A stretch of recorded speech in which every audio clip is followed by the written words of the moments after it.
So what do they call you? Like my nickname. Yeah, by chance do you have an alias or a moniker or anything like that?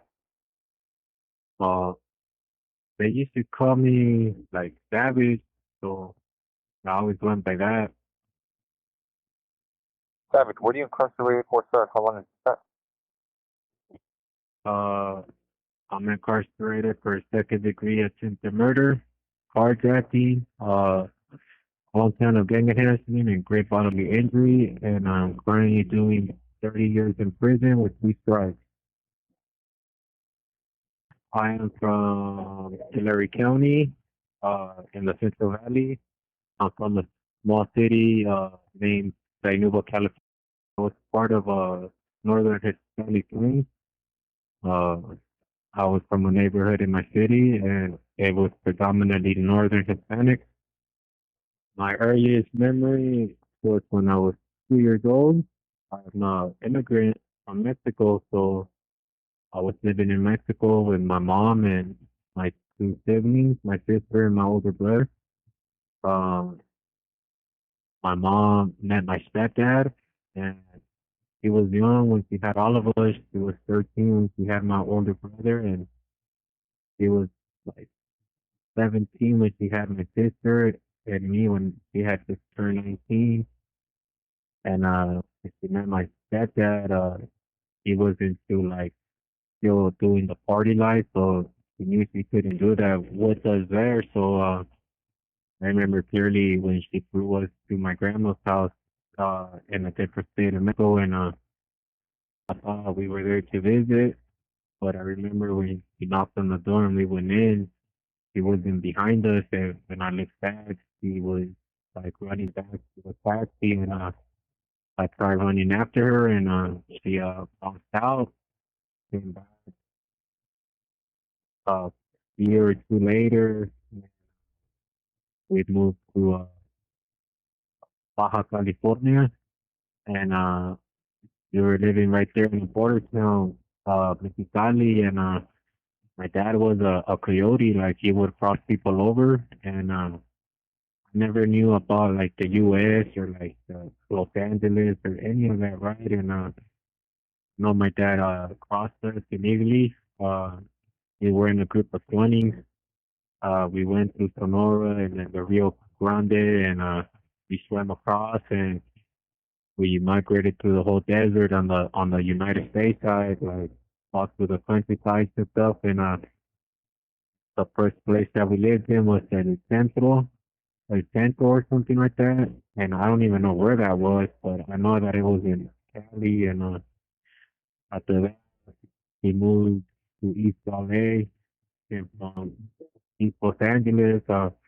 We were staying there with my dad's brother and his wife and my 3 daughters. And I never had a recognition like of games or anything. Like I thought like those tag games were like art to me. And I went to student elementary school, and I would live right there in the corner of the Roosevelt High School. And I remember that was when like everything got introduced to me, like in that elementary school. Uh, fifth graders were drawing up signs with their fingers, and This call and/or telephone number will be monitored and recorded. I didn't understand what that was, right? Like I was like, "Well, what is that?" And then I told my dad, like, "Hey, what is this?" And my dad was like, "Oh shit!" Like he tried, like get exposed to the gang life, and we ended up moving right here to the Central Valley due to the fact that like my dad was originally from here, so he thought like, oh, he'll be away from gangs. And I don't know, it was like a cultural thing, like a cultural shock up here. Like it was mostly like small towns and like small cities and stuff like that, and Fresno, like like like Fresno being like one of the biggest ones. And uh, I remember it was 2007. I started like third grade over here, and I didn't really know English like that. I didn't really want to learn it. I was like, that's not me. and I got picked on a lot in school. The guys that were bullying me, they really bullied me for being for coming out of LA area, and because I didn't speak English, like I didn't understand what they were saying. So for like 4 months straight, I was getting like jumped in the restroom, and I would just never say anything, and it was like a routine, so I already knew what to expect. And the dude that was like a constant doing it, like I don't know what happened one day. One day he had a change of heart, and he asked me like, "Hey, bro, where do you live at?" And when I told him, he was like, "Oh, I live right behind you." So in my young mind, fear kicked in, like, "Oh fuck!" Like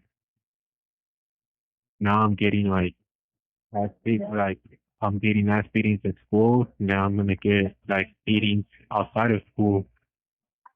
But he was just like, "I wanna like introduce you to my brothers," and he kicked it in the streets. He introduced me to his brothers, and his brothers were the gang members, and like I saw the way they carried themselves, like with pride, This call and your telephone number will be monitored and recorded. like with like like they weren't afraid of anything, and like things that in my household weren't the best. My mom had two other kids with my stepdad, and like the attention that I should have been receiving, like half of the time, like 95% of the time, it was like I didn't exist. The only time I existed was like when they called from school that I was having like a event or a graduation, and I figured like if I kick it with them, they wouldn't even notice. So uh, when it was summer vacation, like summer school time, I got jumped in into my neighborhood in the summer of 2017, 2007, like 2007. I was approximately, yeah, in 2007, I got jumped into my neighborhood, and my criminal career started from there. Uh, right off the bat, they told me, like, do you know what you're signing up for? And I was like, no, but whatever it is, I'm with it. And I knew that everything came with conditions and rules and regulations, so I was okay with that. And when I went back to school for fourth grade, the guy that was bullying me all the time, he was like, those guys that bullied you, they're gonna be there. You know what to do. So when I got off the bus, I just started to fight every day and get defended. And I would fight and I would fight. And uh, I thought I was doing something until like I went to fifth. And then when middle school came, that was when like so my whole game world got like exposed. Like I was there with like different people and like different types of like individuals, and I realized like, oh man, this is real, like really really real. And I was like, how dedicated am I? And I ended up like bringing 2 nights to school, and they ended me for 3 months, and I got brought back, and I was doing good, you know. I was staying out of the way. I was trying to do good in my classes, and um, I ended up getting caught with with weed. So I was thrown out of school pending like investigation to see if they were gonna press charges on me.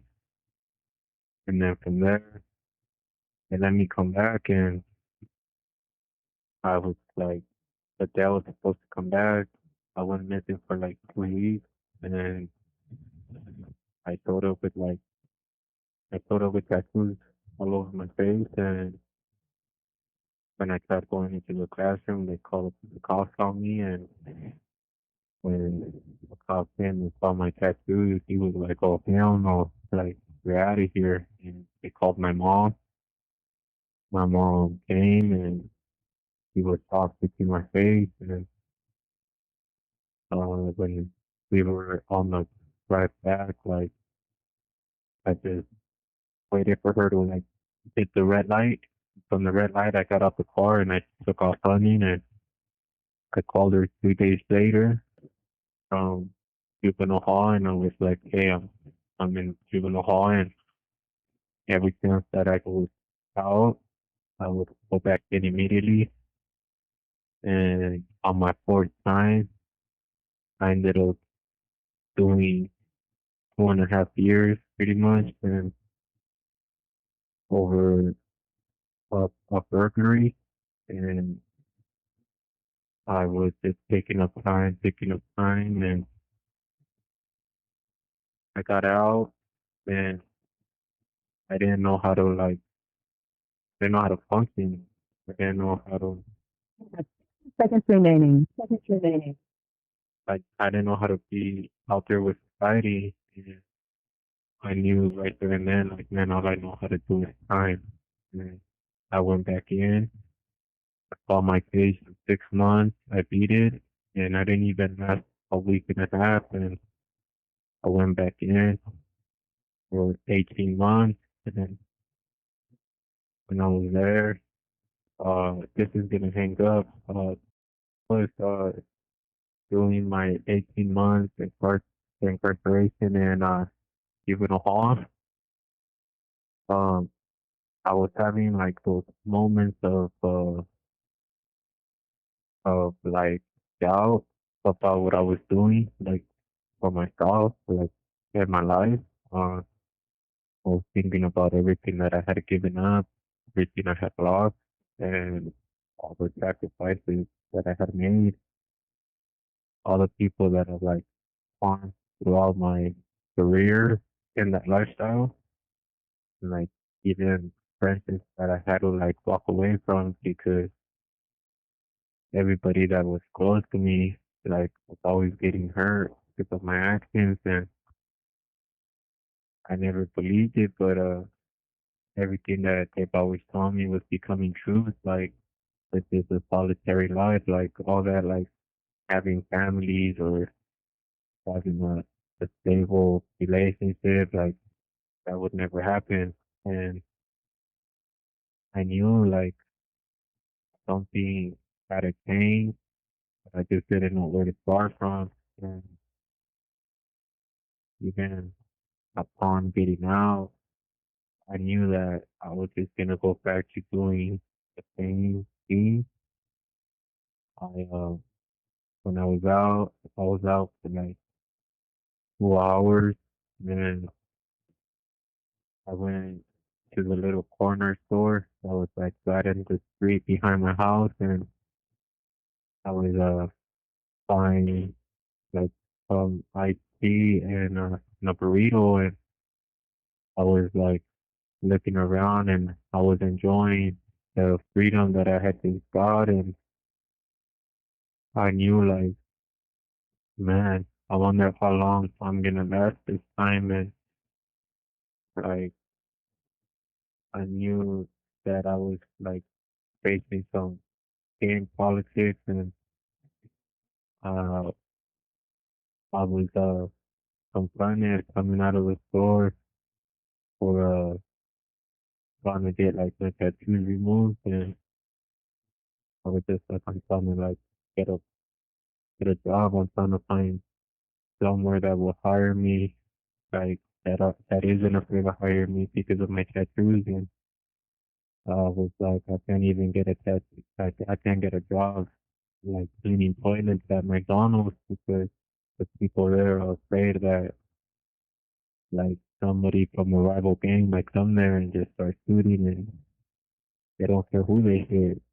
And at the time, I was blinded by that they just judge me like based on my appearances, like they don't know what they're talking about. But looking back at it now, like they were right. I was a walking target, and whoever was around me was gonna get hit. And um, I broke every term of conditions of what probation had told me. Within the 6 hours that I was out, I was already on the run. Um, I lasted about like 14 hours. I lasted 14 hours. The probation came and picked me up at one of my friend's house, and he was like, "Man, you didn't even last almost 24 hours." And I was like, I guess not. And he was like, "I'm gonna let you stay here for a week, and we're gonna find out like what's going on." And I was there for like the whole week. I was thinking like, I'm gonna do things better. I'm gonna do things better. But in reality, like I knew, like, man, I'm just spiraling out of control. So when they let me out, uh, I had met a young girl, and I thought like, oh, I'm gonna give this relationship thing like I thought, and that didn't turn out the way I thought I was I planned it to be, and that just added more fuel to what I was already feeling inside. And that night, um, this man parked in front of us, and I told my co-defendant like I don't really want to do this. But by the time I knew it, my co-defendant ran across the street, and I was there with him, and it took 12.9 seconds for me to commit my crime, for me to get to one side of the street to the other with my hand on the door handle. And This call and your telephone number will be monitored and recorded. um, I've been told that it takes like 6 pounds of pressure to pull a trigger.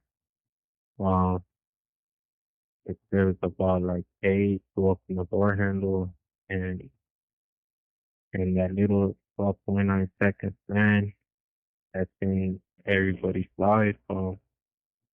I asked them for the car, and they were arguing with him, and then I was feeling kind of like guilty, and I was like, let's just leave, like let's just drive off with this kid, and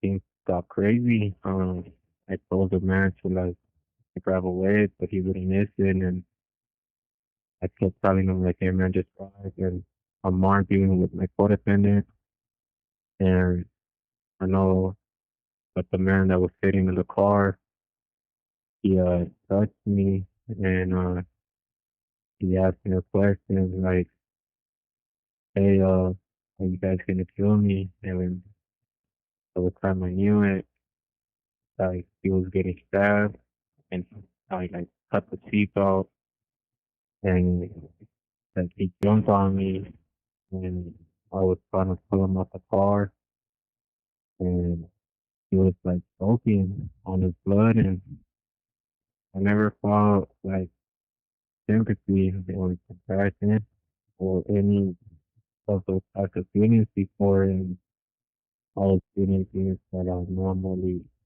never feel before. And I looked at this man like laying on my arms while I was putting him on the floor, and like he was holding me, and he was tapping us. I remember clearly, bro, like looking into this man's eyes and like holding his chest, and like me telling him like sorry. And I saw the way that like my co-defendant saw me. I saw that they saw weakness for like actually caring. So I knew I was like, oh man, I'm screwed. And I pulled out his phone, and I asked him like, what do you want me to do? Just like help me. And I remember like pushing 911, and I was like, you push the button, and I got up, and the house that he had parked in front of, I ran up to the house, and I started knocking, asking for help, and when I looked back, he was getting kicked and getting stabbed. And I was like, hey, bro, stop. And I panicked and hopped in the car and I took the car. And I felt bad because when I was driving away with my foot attendant, I like looked at the rear view mirror and he was just laying there like motionless. And uh, I knew like, oh man, I could never come back from this. And when like when I was driving around at nighttime, I parked the car in the fortress right in front of the police station. And when I walked back to my home, I was cleaning myself off and I was trying to make sense of what had happened. And the next day, like, like the next day, we all met up at school and we were talking. And I was like, oh, I think they're pretty good. And they were like, damn, bro, like yeah, I was good. And I, uh, I acted like I was prideful of what I did, but in reality, I was afraid because I knew, like, oh man, like they're looking for us.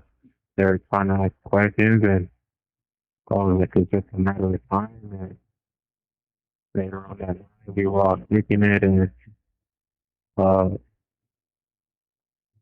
something happened, and I asked my friend if he come off the phone, and my friend was walking me home late at night, and I was talking to him. Uh, Wanting to change and just like running away and like starting a whole new life. And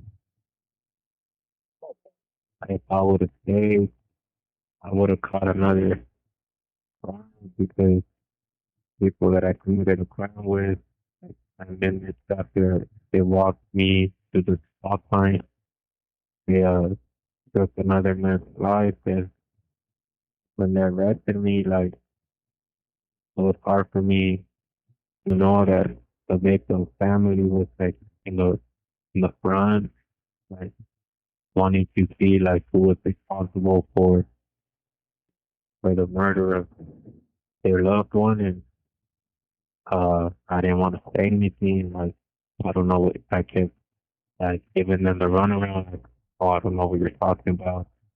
I don't know anything. When I knew I was red-handed, I was just like, oh man. And I was like, how long am I looking at? And they were like, life in prison. I was like, oh man, like everything sunk in. Everything that I thought that was worth it didn't mean anything.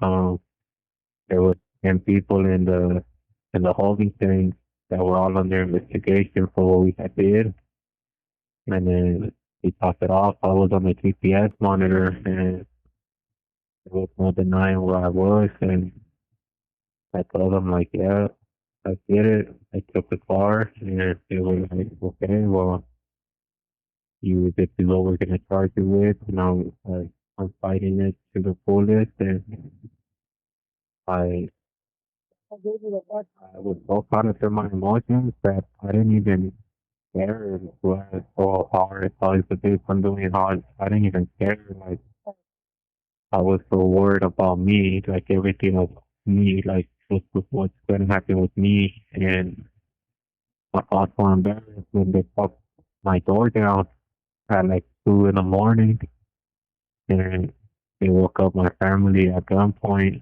and they started searching the house. And my dad was like, man, what's going on? Like, this is a Christian household. Like, you guys got the wrong house. And all the things, like, when they were like, are you guys the parents of Mr. Vargas? And they were like, yeah, we are the parents. And, um, like, when they told them, like, hey, this is what he's in here for. And I, I saw, I can hear it in my, You have 60 seconds remaining.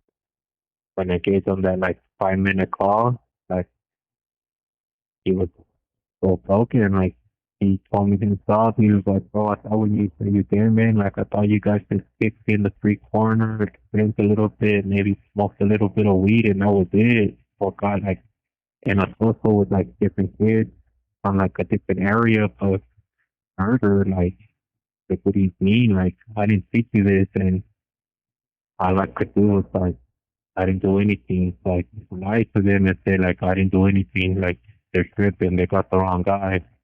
But I was just so ashamed that I didn't even want to tell them like, hey man, this is who I am, or this is what I was doing when you thought I was at school.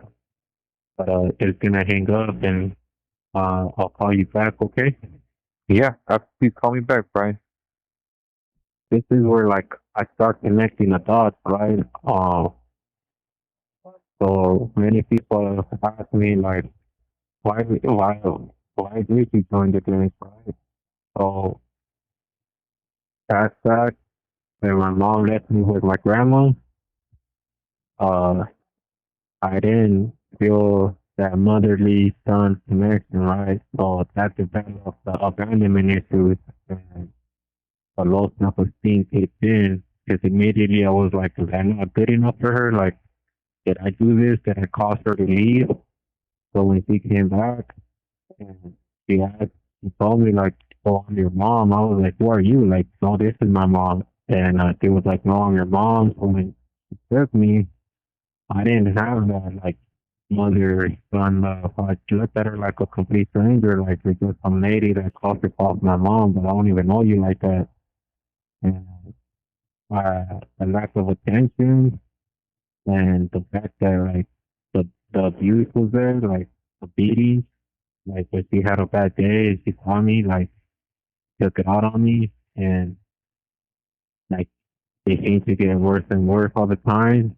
Uh, we couldn't find some car keys one day, and they were in her front pocket, and I could see them, but she didn't want to like listen to me, so she turned on the stove, and I remember when she grabbed my hands and put them on the stove for to learn a lesson on like checking things that are in mine, and I'm like, when she burned my hands, I remember clearly like looking at her, not screaming, no nothing.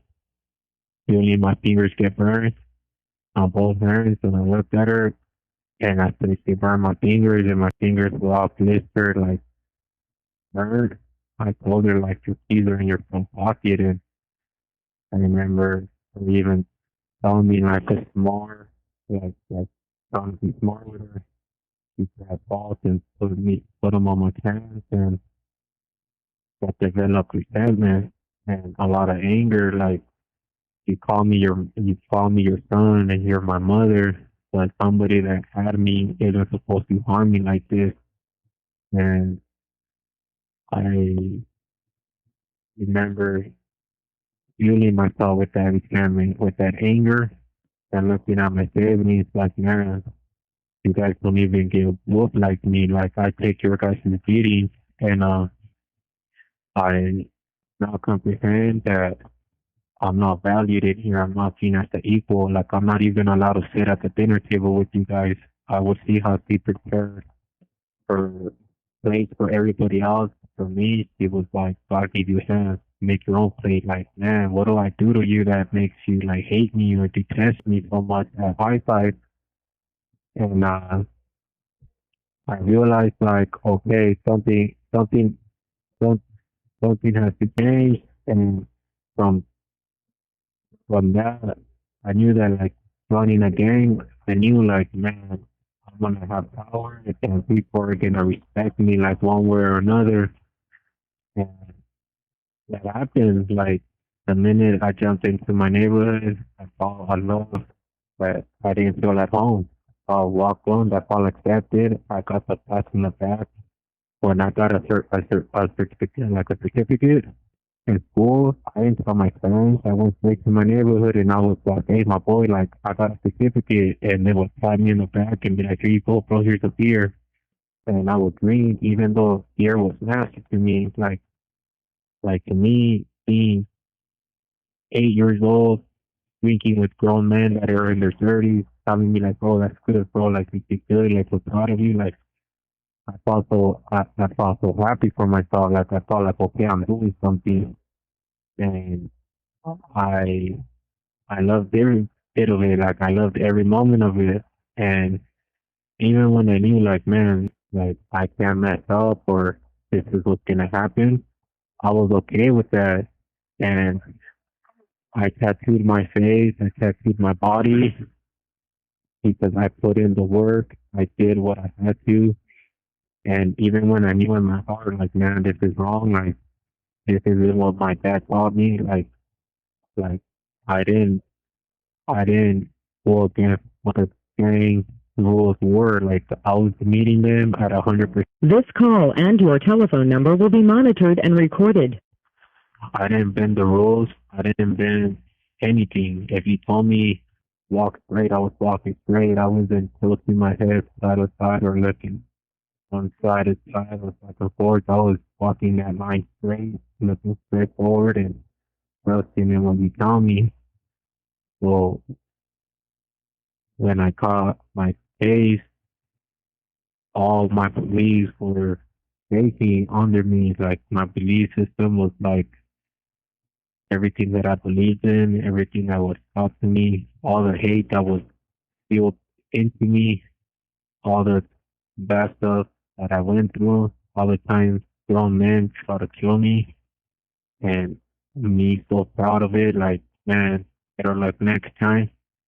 All that was starting to now make sense to me. Like, what am I really dying for? What am I sacrificing my life for? What are the homies, or what is going to prison? And when I was late, like when I would sit there at nighttime and know, like, man, I just lied to my dad. Like my relationship with my stepdad wasn't the greatest, but he was there. Like when I needed him, like when my mom wasn't there and I needed a motherly figure. My dad was both. He was both mom and dad. And when I was going through my court process, I never told him like what's going on at court or where my court dates were. I didn't tell nobody anything. Uh, I was 15, and the first number they threw at me was 65 to life, and I didn't even know how to process that at a young age. I didn't even know, like, man, like that serious, like, man, what did I do? Like, nobody was there to help me. The guy that was representing me, he only said three things to me. I was like, he told me flat out, number one, he was like, you should have got caught last, first come, first serve. If you would have got caught last, the time would have been more lenient for you because it cost the first two guys. And the second thing he told me like, no pay, no work. Like, you don't pay me, I don't put much of an effort. And I'm like, well, you're a public defender, man. Doesn't the county pay you? And then the third thing he told me was like, you're a typical statistic. Hispanic, tattoos on the face, gang member. Oh yeah, bro, you belong in prison. You belong to die in prison. And I was like, bro, but I'm like 15. Like, you don't think I should be sentenced as a juvenile? Like, I can change. And he was like, oh no, bro, you're a habitual criminal. There's no time for you. And I knew right there and then, like, man, I gotta, like, I'm on my own. Like, the guy that's supposed to represent me doesn't even really care for the case. Uh, the guy that, like, the guy that's against me wants to see me rot in prison for the rest of my life. And I'm telling them, like, all I did was just take the car out of here, man. I cut the seatbelt off and I flipped the car. Like, I understand being charged for that, but I'm like, man, you guys are charging me for everything, and I wasn't being accountable for it. And whenever I said fuck, like I said, okay, we're taking this to trial. Like the victim showed up for the preliminary hearing, and then he passed away, and that made it more complicated for me. And I was drowning. I was looking for help and nobody wanted to help me. And on my day of trial, when I knew like we're going to trial, the DA sat down with me and was like, "Look, man, if you go in there and you lose, you're gonna get the whole book thrown at you. They take 30 and just sign." And I was looking at my public defender like, "Man, what do I do?" And he was like, "Yeah, you should just sign." And I was like, "What the?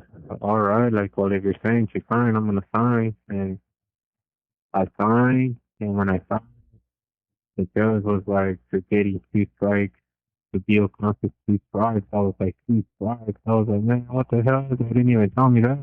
And uh, I was broken to hear at 16, like 30 years to two strikes in state prison, and the judge looking at me like freaking a rod in there, like there's no getting out. Like you're never gonna see the self like the sun of light again out here in the streets. Like you will never walk the streets. You will never know what it is to live a normal life out here. Your life is now in there, and forget about coming out because I'm throwing away the key. Um, I remember looking at the judge and just looking at him and thinking like, man, I'm screwed. I got screwed. Like there's nothing to do. Like what can I do? Uh, on the way back to juvenile hall, the POs that knew me, they pulled over and they opened the back of the van and one of our sat with me and he was like, "You okay?" And I was like, "Man, I don't even know what to do, man. Like I'm so broken." Like I cried and I was like, "Man, like if somebody would have told me like this is what it was, like or this is the feelings of knowing that your life just ended, like man, I would have never did this in the first place."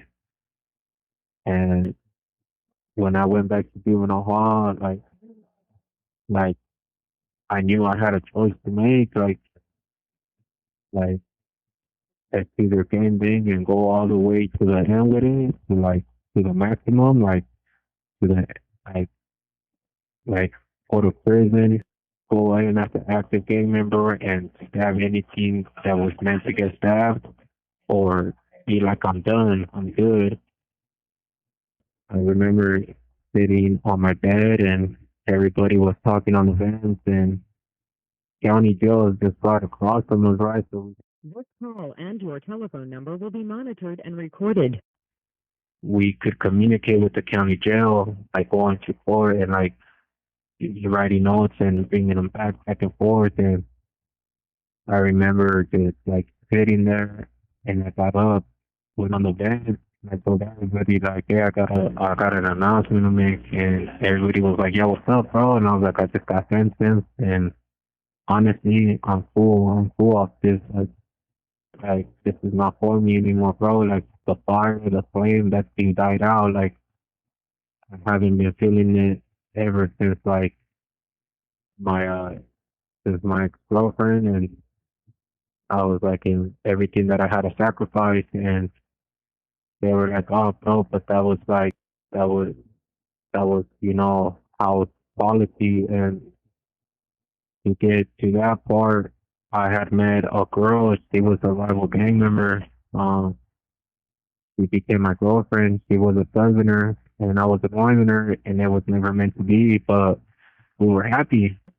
Uh, she was pregnant by somebody, and I was like, I could be past that, and I You have 60 seconds remaining. thought like this is what it is. Like I'm happy, and I'm like super excited, and man, my homies, my gang didn't appreciate that, so they gave me an ultimatum, like it's you or her, or it's the both of you, and I chose me, like yeah, like screw that, like you can get me. And they told me flat out, like, we knew you were going to say that. So they beat us both down and they ended up losing the kid. And I could do nothing to protect her. I felt helpless watching her get dumped out by my friends. Well, I got found out and thinking like, man, like how you guys cared about me, like about my happiness. But this is gonna hang up, bro. I'll give you another call. So it's bonus prize, like that thing got out, like it died out completely, and I knew that all the all the motivation that I had to keep being a gamer where I was dying out, like it was at its last point, like at its last limit. And when I was on the man, I'm about to tell these guys like, hey, I'm done. Like I knew it, like once I say this, there's no turning back.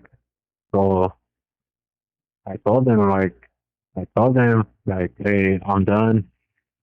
I'm hanging up the gloves, and everybody stayed quiet, and they told me flat out, like, you know what, you got coming, like in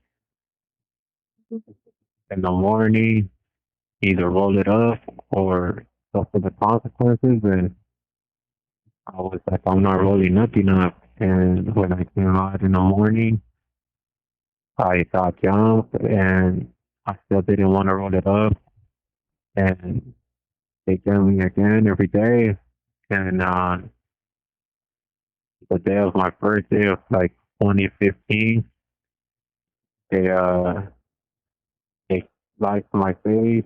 They found me out, and uh, when I was in the medical, when I was at medical, like, and I was getting stitched up, the supervisors were like, "Hey, wait, man, like we can't put you back in there. Like your life is in danger.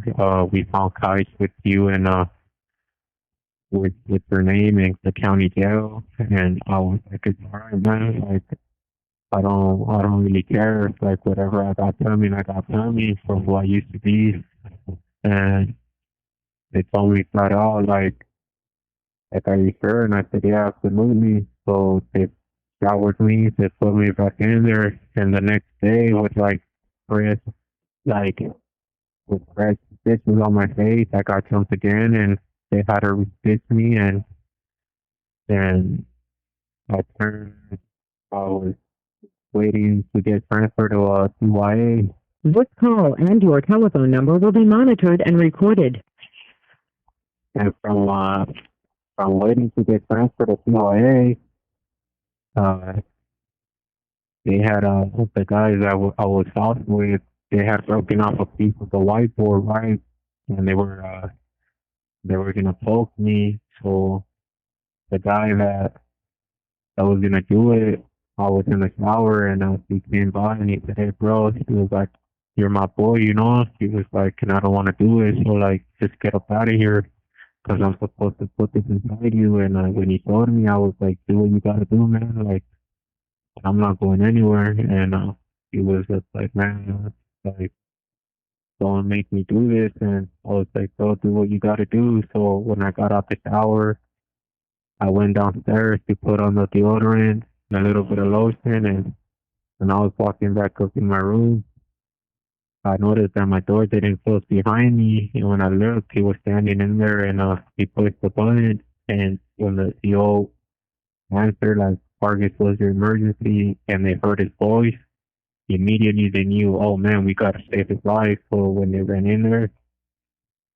they put us down, and they found the piece, and they asked him like, "Hey, what were you planning to do?" And he was like, "I'm not supposed to say it, but he knows." And they asked me like, "What happened?" And I was like, he was supposed to hit me, but he had a change of heart. So they rolled me out of there, and I knew I couldn't come back, and I knew that like my career was over. Like it was terminated. And um, when I went to IA, like it was worse for me because I was on my own. I didn't have the gang security or the safety blanket. But like talking to me, I was able to like talk to everybody, and like they got to know me, and they were like, "You chose what you chose for your own reasons, bro." Like most of us can't even say that they were sentencing us to like that much time with like we could call it, you know, like it's easy to be active when you got like 10 years to your sentence or maybe even six. Like it's easy. You don't do much but have fun, but like when they start throwing you like football numbers, like that's a whole life. Like you don't want to do this for the rest of your life. Oh, this is some temporary thing. And uh, when I came to prison from CYA, I turned 18. They took me out to prison. I knew right there and then, like, man, I really gotta like make a change. And I remember the staff telling me at the receiving area, like, "Hey, who are you?" And I was like, "Oh, my name is Brian." And they were like, "Are you active or a non-active game member?" I said, "I'm a dropout." And they were like, "Did you go to your debriefing process?" And I was like, "Debriefing process?" I was like, "What is that?" So they had me talk to the sergeant over there in Tracy. And that guy was like, "Hey man, who are you?" And I said, "My name is Brian." And they were like, "Okay, but what do they call you?" And I was like, "Oh, my name is Brian Vargas. They call me Savage from Cherry County, from the city of Danuba." And they were like, "Oh, yeah, you this guy?" And I was on the kite. I was like, "Oh yeah, that's me." They were like, "You're a pretty wanted man over here, man. These Northerners want to kill you." And I was like, "All right, man." I was like, he was like, "Who's your brother?" or whatever. And I was like, "His name is Bruce. I call him Bruce from Porterville." I was like, "He's a made man." And he put a green light on me. And my brother that's in the street, he put a green light on me for stepping out. And he was like, "Your brothers?" And I was like, "Yeah." I was like, "It's true when they say blood doesn't make you family, loyalty does." And even though we got the same blood running through our veins, they don't see that. They see that I betrayed the code and I'm supposed to get terminated at all costs. And uh, coming over to the like the non-active side, like it was a hard adjustment for me because like I didn't know who to fit in with. Like for one, I didn't even know who Brian was.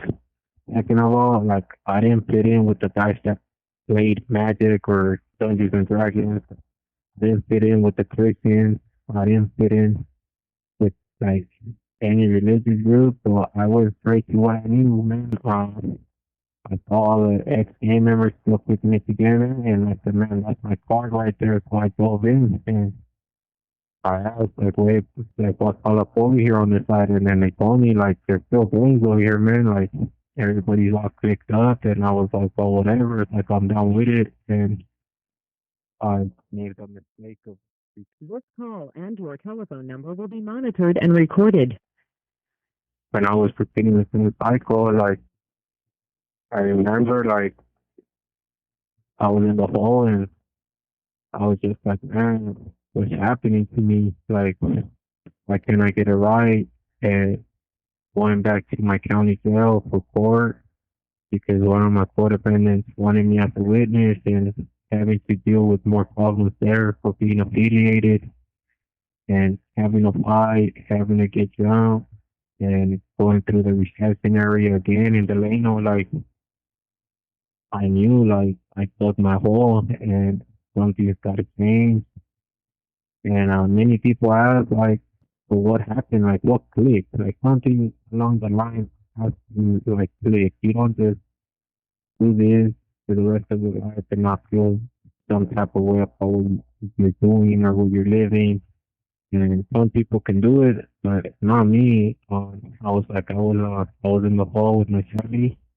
It was raining. I had a burp poop like dripping off the roof because the roof leaked onto my forehead, and I was flooded with nothing but burp poop. And I woke my family up. We got up, we cleaned, and right behind my window, I could see the dog kennel. Like they put us at and worked out, and I remember just sitting there watching these men that were like 60 years old, like hitting burpees, still thinking they still have it, and I saw the generational line, like I saw dude in their 60s, 50s, 40s, mid 20s, late 30s. early 30s, and then the 18-year-olds all right there lined up busting burpees, and I'm like, oh man, like this is my life. I'm gonna die like an animal. And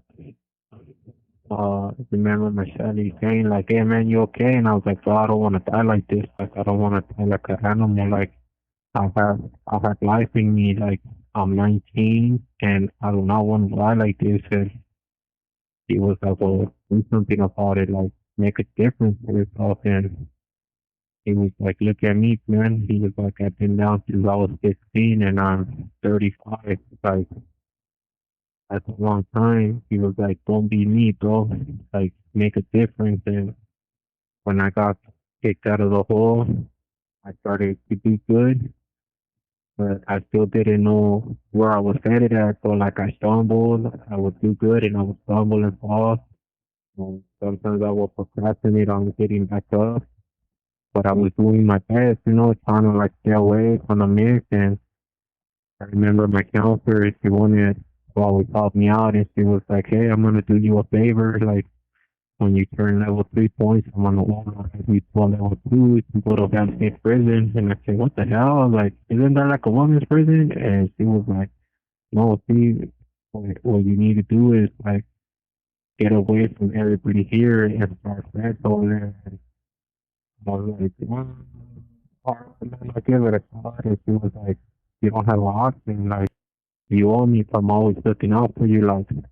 Like you need to really do this. And I was like, you know what, I got you. Like, I'm really gonna give it my all. And when I came over here, like, I messed up immediately. Like, uh, I got caught with a cell phone, and uh, they were gonna ship me out, but they were like, "Oh, like, you're gonna, we're gonna give you a chance, like, like, let's see how you can do." So, I, uh, I I accomplished a lot of things here, man. I graduated my high school. I completed their youth offender program, and I graduated from their junior mentor program. Everything that they have to offer, like everything that they have to offer here, I've been achieving it.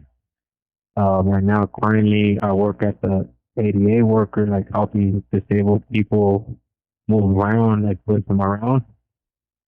And to me, like it's like it helps me get in touch with my like with my like selfless side because like I'm giving back and it makes me I don't know, it makes me feel like it makes me feel like I'm giving back to my community.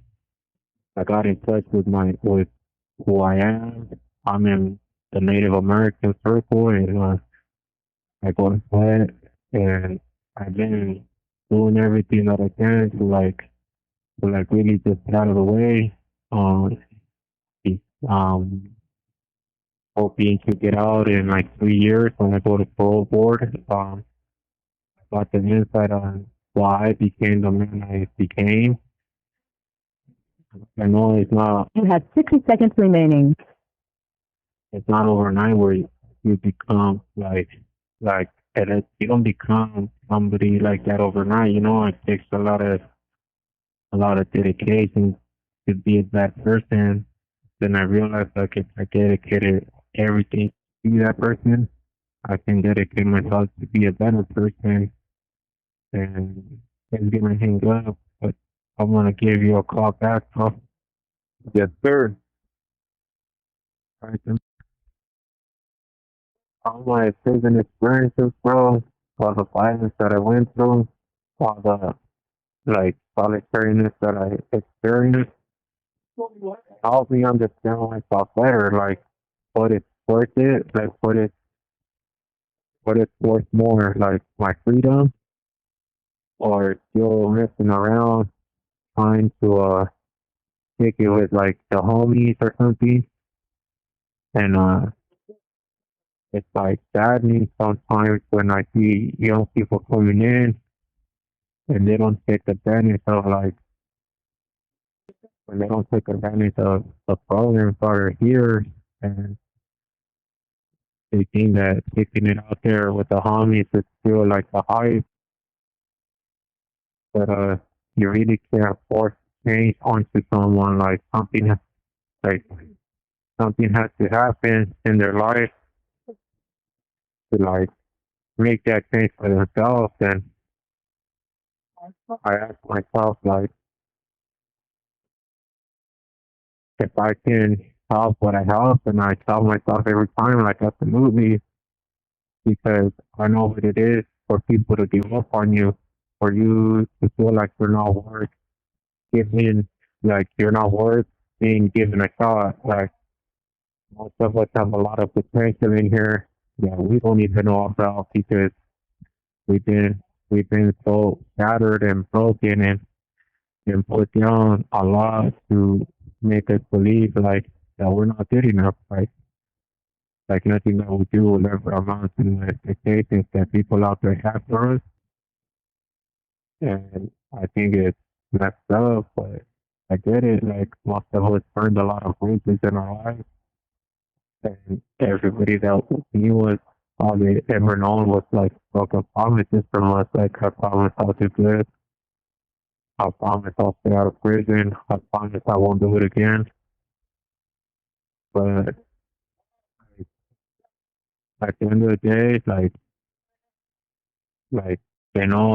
I personally know that like they get tired of it. They get tired of hearing those stories. They get tired of being told this time is different, this time is different, when in reality it's not different. And everybody that I put away in my life because of like who I once was, like they slowly but surely started coming around because they see that I hold myself differently, that certain things like make difference to me, like everything that I once stood for, I no longer stand for. Like I don't really care for that anymore. Like all I want to do is just do me. Like I want to know who I am as a man, and I know who Brian is today. Like I know who Brian can be and who Brian will be. I know now that anything else doesn't matter because I know the consequences to it. At the end, This call and your telephone number will be monitored and recorded. like the consequential thinking, like keeps me from doing bad things and just knowing that it's not good to do the wrong thing. Like the right thing to do is always to do the right thing. And if anybody's listening, like the best thing or the best advice that I can give them is like somebody like me that came in young, somebody like me that never experienced life, that has been like not generosity and down since I was 12. Like I've given these guys 14 years of my life, and I've been incarcerated longer than what I've been alive in the streets. Like if I can make a change, if I can go through what I went through, then so can you. Like you don't need to stay down anymore. Like just get up, dust yourself off, and know that you can take it one day at a time. Like it's the hardest thing to do is do the right thing because we're so normal. We so much like normalize our behavior to doing the wrong thing. But I know that whoever listens to this, like if you're so good at doing that, I have faith in you that you'll be even better at doing the right thing. Like you can succeed because you will succeed. Because if nobody else believes in you, I believe in you because I believe in myself even when nobody else does. And that's my story, bro.